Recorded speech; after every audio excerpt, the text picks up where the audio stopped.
Welcome to face master. நம்ம யாரை பற்றி பார்க்க போகிறோம்னா, அதிமுகவில் பார்த்தீங்கன்னா ஒரு உள்கட்சியில் பூசல் இருக்கிறது உண்மைதான்றாங்க. இதுக்கு முக்கியமான சான்றே பார்த்தீங்கன்னா, சசிகலா ஆலோசனை கூட்டம் பார்த்தீங்கன்னா இந்த மாதத்தில் ஒரு ஞாயிற்றுக்கிழமை வச்சுருந்தாங்க. அந்த ஆலோசனை கூட்டத்தில் பார்த்தீங்கன்னா நிறைய பேர் பங்கேற்பாங்கன்ற மாதிரி சொல்லியிருந்தாலுமே தொண்டர்கள் பங்கேற்றாங்க. ஆனால் எடப்பாடி பழனிசாமிக்கு இது ஒரு அள்ளு கொடுத்துருச்சு. ஏன்னா அவங்க கொடுத்த பேட்டி அப்படி. ஏன்னா இந்த கொடநாடு விஷயத்தில் பார்த்தீங்கன்னா சசிகலா இது வரைக்கும் வாய் திறந்ததே இல்லை. சசிகலா அதை பற்றி பேசுனதில்லை. சசிகலா இன்னொரு விஷயந்தான் பார்த்தீங்கன்னா மென்ஷன் பண்ணி காமிச்சிருக்காங்க.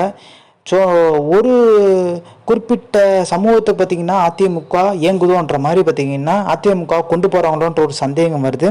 ஏன்னா சசிகலா இதுக்கு முன்னாடி சொன்ன பேட்டியிலலாம் ஒன்றிணைந்த அதிமுக தான் நான் உருவாக்குவேன் சொல்லியிருந்தாங்க. எடப்பாடியும் ஒன்று தான், ஓபிஎஸும் ஒன்று தான் சொன்னாங்க. திடீர்னு ஒரு சமூகத்தை நோக்கி இந்த கட்சி போகுதுன்ற மாதிரி கேள்வி எழுப்புறாங்க. இன்னொரு விஷயம் என்ன பார்த்தீங்கன்னா, இந்த கொடநாடு விஷயம் பார்த்தீங்கன்னா ஒரு சில ரகசியங்கள் சசிகலா தெரிய வந்துருச்சு. டெல்லி எடப்பாடி பழனிசாமி கைவிட்டனால சசிகலா இதை தூசி தட்டி எடுக்கிறாங்கன்ற மாதிரி இன்னொரு பேச்சும் போயிட்டுருக்கு. எடப்பாடி பழனிசாமிக்கு இந்த கொடநாடு விஷயம் மிகப்பெரிய நெருக்கடி தருன்றாங்க அரசியல் ரீதியாக. ஸோ இந்த இன்ஃபர்மேஷன் பிடிச்சா like, share, subscribe. Thanks for வாட்சிங் திஸ் வீடியோ.